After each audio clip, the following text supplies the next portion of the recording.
Hello guys, and welcome to a new Steel Division video today by me, Vulcan. Today I have for you another battle group overview of the 17th SS-Panzergrenadier. Now the 17th SS-Panzergrenadier is a Phase B / Phase C deck. It really works off building its advantage in Phase B. However, there is very strong Phase A play. Let's jump straight into the Recon and have a look at the sorts of units that I'm bringing in my deck. So we're going to start off with the pretty standard Speertrupp. I think these are a pretty solid 4-man infantry squad, great for supporting your infantry with that machine gun, as well as providing recon in hard to find places, so you can put them in the hedgerows and tree lines. Very useful recon squad to have for 30 points is actually quite nice. I wouldn't recommend bringing in the motorcycles. I don't find them very useful at all. However, you can get the Aufklärer in the 221s in Phase A. Now these 221s, they can be quite useful. I haven't really got them on my deck because I found that since they made them so that they can't fire on the move, they're not as useful as they used to be. However, that 8 AP power is more than enough to kill enemy Stuarts, which is very useful in certain situations, and I would very easily recommend swapping out the Aufklärer with the 222 that I have for the Aufklärer with the 221. So for my Phase B recon, I do have the Aufklärer with 222s. And the reason I have these in Phase B is just because I do like using the 222s. I think they are extremely useful fire support units, and yeah, I just really get along with them very well. They suit my tactics of like close range, fire support, and so on. Whereas the 221s with the main gun, they have an 800 meter range, quite good for like ambushing enemy tanks. But the 2 front armor means they're going to die to quite a lot of stuff. Well, just like the 222s really, but the 222s are used for a different role. And in Phase B I also have the 231s, these are the recon cars, again with the 20mm autocannon. I really love autocannon units in this game. A lot of people don't rate them very much, but in my opinion I think they are just very effective at close range, that it makes them invaluable in certain maps. So I've got one card of these in Phase B, and I've also got a card of the 233s. And the great thing about these is that they have the very high optics, as compared to the high optics of the 231. And they also have 1000 meter range, so they can take advantage of that very high optics as well. And especially with the introduction of elevated maps, these things can be extremely useful. Now I don't have any Phase C recon because I feel that by Phase C I shouldn't have used up all of my recon anyway, otherwise I'm just wasting it. So let's move on to infantry straight away. And first of all, I'm going to be getting the Panzergrenadier in Phase A. These guys are very important for buffing your Stoßtrupp. And Stoßtrupp or Stormtroopers are probably the next card I would recommend you bringing in. You can bring in 2 cards of them. I bring in both. I also bring in 2 cards of Panzergrenadiers. Panzergrenadiers are fantastic staple infantry for the Germans because they do have the 2 MG42s. And these Stoßtrupp, well, let's talk a little bit more about these guys. They have a smoke grenade. They can use that to jump from building to building very efficiently. And, well, with the 3 PPSH-41s and the MP-40s, their HE value is extremely high. So they've got 12 HE on their PPSHs and 6 HE on their MP-40s. They also have a Panzerfaust. And these guys in close quarters are absolutely going to tear apart enemy infantry. And when they are supported by a command unit and are made 2 stars, they become even more effective, which is really scary. So the idea here is just to keep them under smoke, use them in close quarters. They really do a lot of work. Support these with like a mortar with extra smoke as well. Don't rely on their grenades because the grenades only have 100 meter range. But with extra smoke support from mortars, for example, these guys can do so much work. Now in Phase A as well, I have the MG42. I have 1 card of these. You get 3 of them. And they're just fantastic for occupying buildings and providing you with fire support at the beginning of the game. Again, keep them near a Panzergrenadier if you can, and they will do you wonders with that 9 HE power. Now moving into Phase B, I actually have another card of Stosstroop and a card of Panzergrenadiers.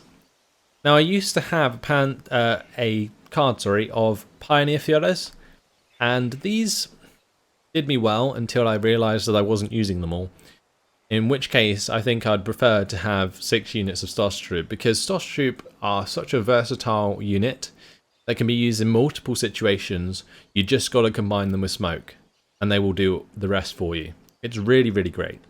Don't underestimate the Stosstroop, because they really are what makes up this deck for infantry. Pioneer Führers are great if you are finding you are running out of command infantry.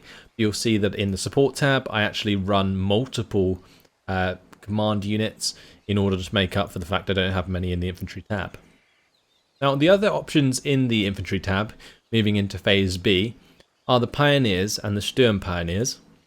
Now the Pioneers are okay. The reason I prefer Panzergrenadiers is because they have 2 machine guns. Pioneers only have 1, but they do have the 22 AP power close range grenade. Now this is okay, except from the fact that most infantry can spot you from before you can get in range. And you will be engaging most of the time from around 300 meters with the Kar-98s and the MG-34s. So that's why I don't really like to bring in the Pioneers. And the Pioneers have actually quite low HE on their MG-34 compared to the Panzergrenadiers MG-42s.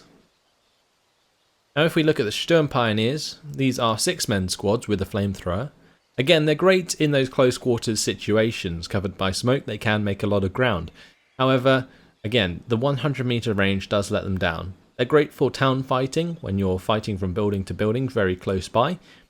However, you don't really want these guys to reveal themselves from 300 meter range with the cars. So make sure you have those possibly turned off if you want to run them down with the flamethrower. The flamethrower can be fired on the move, so take full advantage of that if you are planning to use them in your deck. In my case, I just love the Stosstroop, and for line infantry I use Panzergrenadiers. They hold down the line very nicely. Let's move on to tanks. Now this tank tab is pretty interesting. It's basically the Befehlspanzer 4 plus the Stugs. Now in Phase A you can get a Stug 3 F8. Would definitely recommend bringing this in. Very, very potent unit. Just don't let it get sniped by a 10 AP power AT gun or 11 AP power AT gun. Anything extra than that, like up above that, will just pop this thing. So be careful about that. However, Stug 3, perfect counter to enemy Stuarts and light armor in Phase A. Like I said, just don't let it get killed, because it's quite a valuable unit to have around. Moving into Phase B, I have the choice of Panzer 4s and Stugs. Now the Stug 4s are probably your best bet. The Stug 3Gs with 2-star veterancy are okay, but the 12 armor of the Stug 4s is just so valuable. The extra armor is just so good, especially against like mid-range anti-tank guns from the Allied side. So I tend to go for one Befehlspanzer and one Befehlspanzer 4 and the Stug 4 in Phase B. The 2 cards of the up veteran ones, so you can get like 2-star Stug 4s if you support them with a Befehlspanzer 4. In Phase C, I take the 2 stars as well. So I take a total of 6 Stug 4s, a Befehlspanzer 4 and the Stug 3 in Phase A. Now there's a very real possibility that if you're finding you're running out of tanks and you like to use tanks more often, you can go for having more availability in, for example, taking an extra card of Stug 4s over like so, you know, you have a card of lesser veteran Stug 4s to give you more availability. That's definitely a choice you could make. In my opinion, I normally play 2v2s, 3v3s. I find that this is enough Stugs for me. Let's move on to support. In the support tab, you can see that I bring basically all command units. I'm really not a fan of the IG guns, so you won't see me bringing in any of the IG-18s or IG-33s. The IT-33s, they do a lot of damage. They have 27 HE and 1000 meter range, but the range is really what lets them down. The same as the grills. You can get a grill in Phase A with 27 HE and 1000 meter range. This can be extremely potent. I just don't find it has a place in my deck because I tend to use a lot of smoke with Stosstroop to make my assaults, and because of that, the grill can never find line of sight. You can try and fire position, but when the smoke's in the way, you actually can't fire position beyond smoke. That's something to be aware of. I don't find that the grill really works in my playstyle for this deck. However, bringing in the SPW223 in Phase A to support me in command is very useful. I also have the Opel Blitz munitions, of course, 2 of those in Phase A in order to give me the extra supply. And in Phase B, I have the SPW232s, and in Phase C as well, just in case I'm running out of command vehicles. And command vehicles are just so valuable. And with the 232s, what you can do is actually move them through the smoke with your Stosstroop and use them as direct fire support. Extremely potent with those 2-star veterancy on that autocannon. So definitely try and take advantage of that. The support tab in this deck is pretty simple, so I'm probably just going to move straight on to the anti-tank tab. Now, the anti-tank tab gives you a lot to think about. It's all about really balancing the amount of availability of AT guns you need, and then thinking about, you know, what sort of veterancy you want as well. So in Phase A, I do have a card of the Panzerschrecks. I find the Panzerschreck squads are quite versatile. You can have them cover roads, you know, just keep them in an ambush position on return fire. Very useful. You can use them to support your infantry in towns. Generally, when you've run out of Stosstroop in like Phase A and you're waiting for Phase B, you can use a Panzerschreck squad alongside Panzergrenadiers, for example, in order to kill enemy armor that's basically threatening.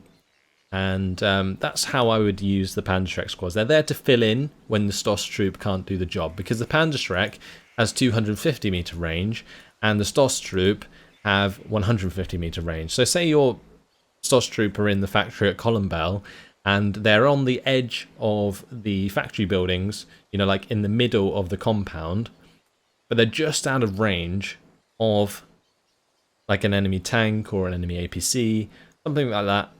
That's where the Panzerschrecks really come in. You can switch them out. Panzerschreck can fire its munition, 250 meter range, lovely jubbly, gonna get a kill.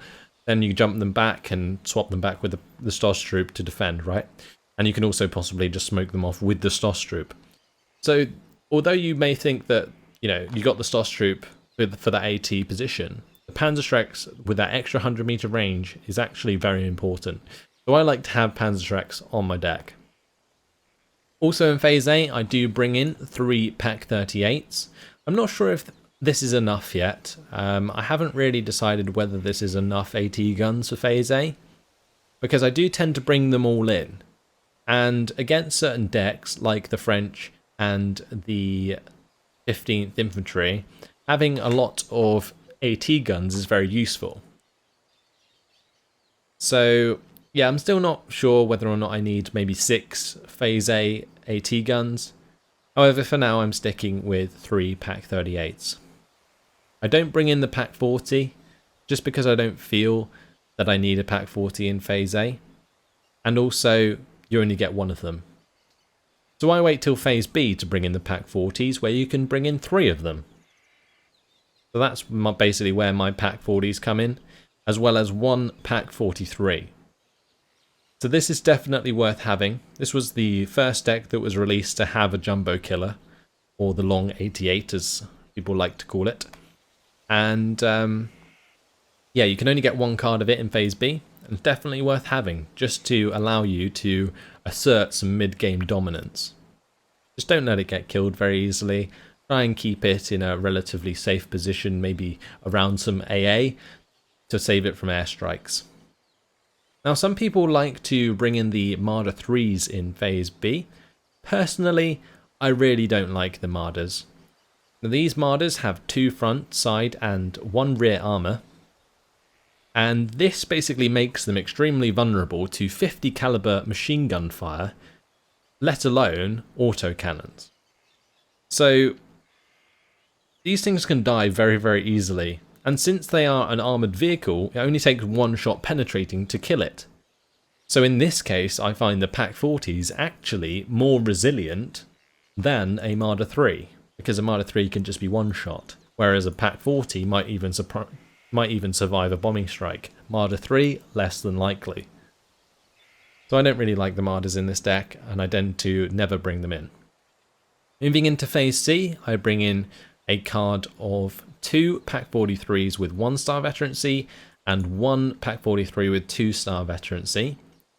I used to have a second Pak-43 with 2-star veterancy in this tab, however I switched it out for extra support vehicles. I generally don't find that I end up using more than 3 Pak-43s in a game unless I'm playing like a 10v10 for example. So more than enough for me. Moving on to anti-air. Now this is interesting. I don't take any anti-air in Phase A. Now if you were to take anti-air in Phase A, I would recommend the Flak 36 37mm. They are probably a little bit more useful than the Flak fillings, or the Flak fillings are great fire support on the ground as well as in the air. Now if a AA piece does come into range of these, they do get stunned very quickly. However, I find the extra range from the Flak 36 actually helps out dramatically. Now I have looked at swapping out my Phase B choice here, the SD-KFZ 10-4. These guys have the 20mm anti-air on them. They don't particularly do very much, and honestly, just looking at this now, I can't imagine why I still have these in my deck. I'm probably actually just going to swap them out right now in front of you guys for probably some Flak 36-37s for Phase B. Because although you get 5 of them, they just don't do enough to be very useful. And I just tested that out recently, which is why I haven't changed that in my deck already. So there you go, an on the fly change. Definitely recommend the 1000 meter range. So much more useful than the 20mm. Now going into Phase C, this is where my anti-air becomes a lot more potent. I bring in the 2-star 37mm on the half tracks, as well as the 1-stars with the 37mm on half tracks. And these guys, if you keep them together and bring them in at the same time, can create a wall of flak that basically stops any light aircraft from doing any damage to you whatsoever. Basically in the place that you are pushing on the map. The only issue I find with this anti-air build that I have is that there isn't much availability. So if you are spread thin across the map, these guys on their own don't actually do too much. And you don't have enough of them to have multiple packs of them. So you've got to be a bit wary about where you have your AA. I generally try to prioritize where I think it's most needed, and generally that's close to where my AT guns are. So I generally keep this AA, the high vetted AA, close to my anti-tank guns, especially in Phase C, next to also command units, because that buffs up your AA and your anti-tank units at the same time, makes it an incredibly potent combination.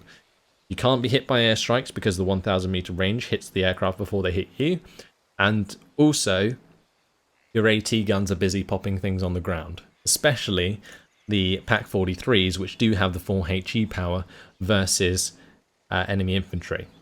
Now this could easily change. They have been removing the HE value from AT guns recently, so we'll have to see if the Pak-43 maintains that. However, just something to be aware of. Now moving on to the artillery in this tab, this is where things get fun. Now the 17th SS-Panzergrenadiers, they have a very nice choice of units in their artillery tab. I go for mortars in Phase A. These guys are fantastic for assisting with smoke support onto your STOS troop. That's what I was talking about earlier with the STOS troop. These guys are the things that make it happen. I would not recommend bringing in the half track In Phase A, this off-map artillery is absolutely terrible. Only has 18 HE and 56 meter splash damage. Not very useful in my opinion. Wait till Phase B, when you can bring in the Nebelwerfer 42s or the Nebelwerfer 41s. Now, in theory, you kind of do the same amount with whichever you choose. It's really up to you, because I love the Nebelwerfer 42s. They have an amazing splash damage of 111 meters, and they have 27 HE power, which means if they hit something, they blow the crap out of it. They leave a massive napalm trail, loads of flames everywhere. It's gorgeous. And bringing in 3 of these, you're certainly gonna clear out of town, I tell you that much. However, you can go for the other way, where you have more chances to hit with 22 HE power with a lower AoE. Now the Nebelwerfer 41s, they are 60 points each, but you can get 2 of them per card. So this can make them nicer if you want to get like more chance direct hits. That's why you take the Nebelwerfer 41. With the Nebelwerfer 42, I like having it because it's much easier to reposition. You generally have 1 or 2 together. You don't have like all of them in one place, whereas with the Nebelwerfer 41s, you bring them all in.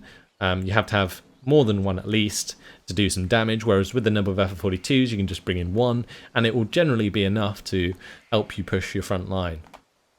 So that's why I prefer the Nebelwerfer 42s over the 41s, but I think in all honesty, it's generally preference. If you want more rockets hitting your target, then go for the Nebelwerfer 41s. Now looking at the FK-18s, I've never really been a fan of these field guns. I don't find them particularly useful, although they are 2,000 meter artillery.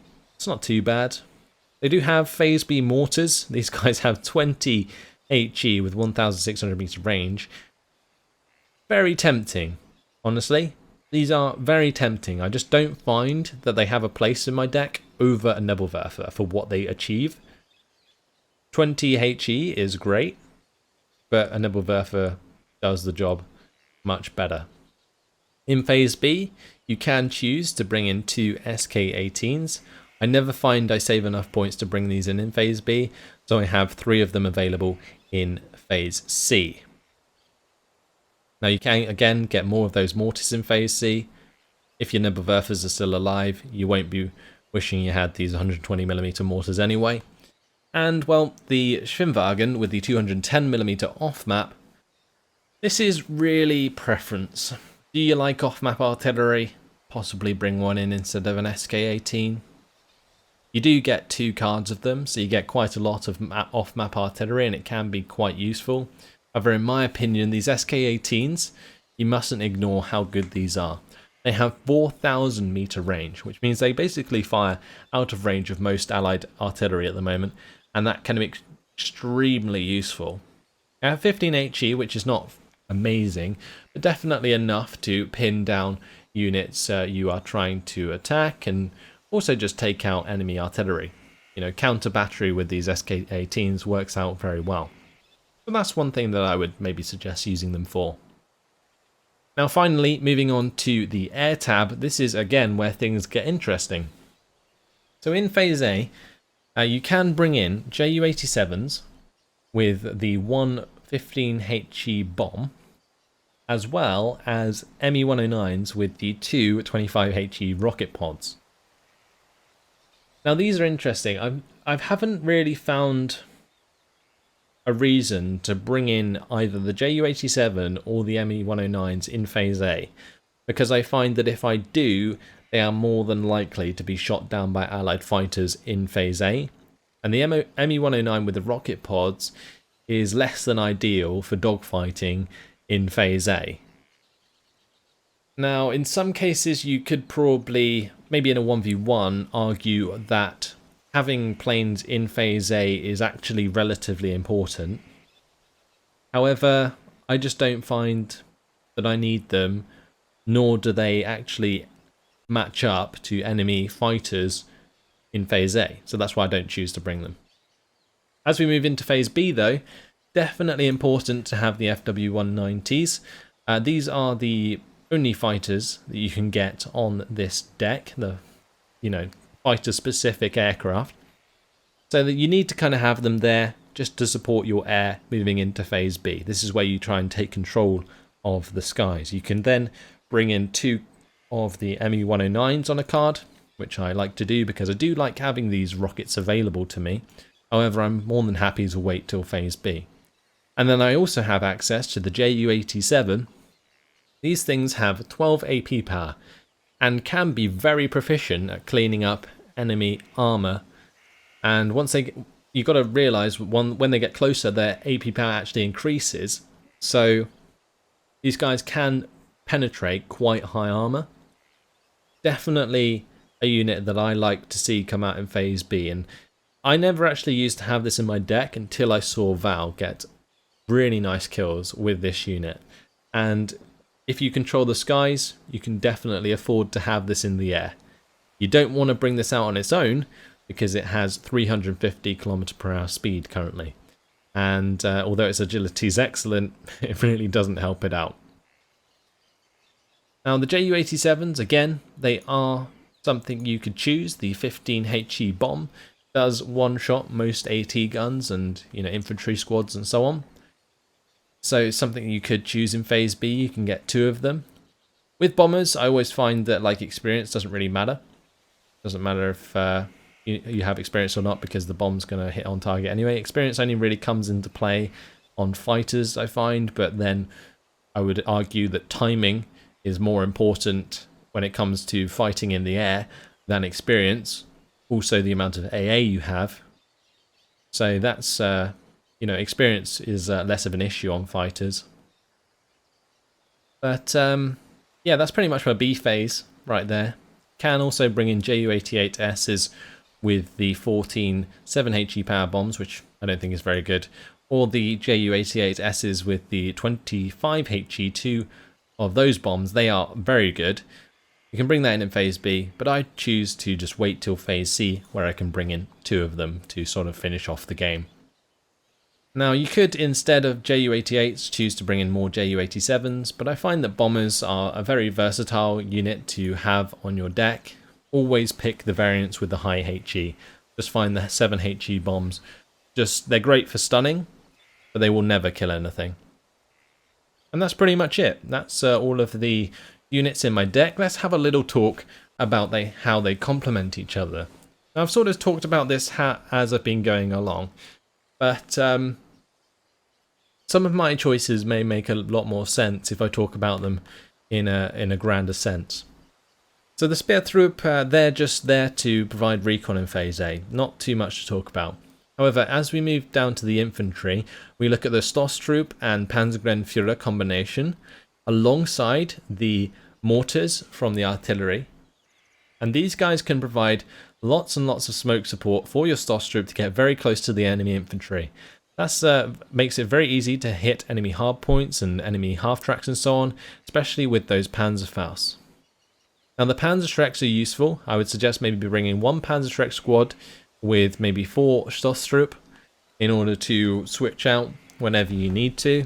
If a unit is just a little bit too far away and you want to stay in that tree line, then use a Panzerschreck if they're within range of that instead. Also in Phase A, you want to be bringing in the Stug and alongside an SBW-223. This is a very potent combination in this deck. The 223 buffs up the Stug 3 to a 3-star Stug 3 in Phase A, which can tear apart enemy Stuarts. Very, very good combination there. Then moving into Phase B, you want to be bringing in possibly more Stugs. However, I would more likely recommend bringing in the 222s alongside some AT guns, getting possibly some AA presence, as well as starting to control the skies. Then if you want to push onto enemy hardpoints, bring in your Nebelwerfers and support them with extra Stoss Troop and possibly your Panzergrenadiers if you're getting lower on infantry count.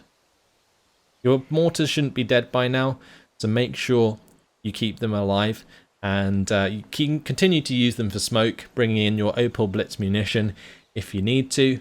If you're running low on command units because your 222s were lost, then bring in 232s to buff up your Stugs and your Stoss Troop. If you've lost maybe all of your Panzergrenadier, then use 232s. The 232 Stoss Troop combination I found to be extremely potent.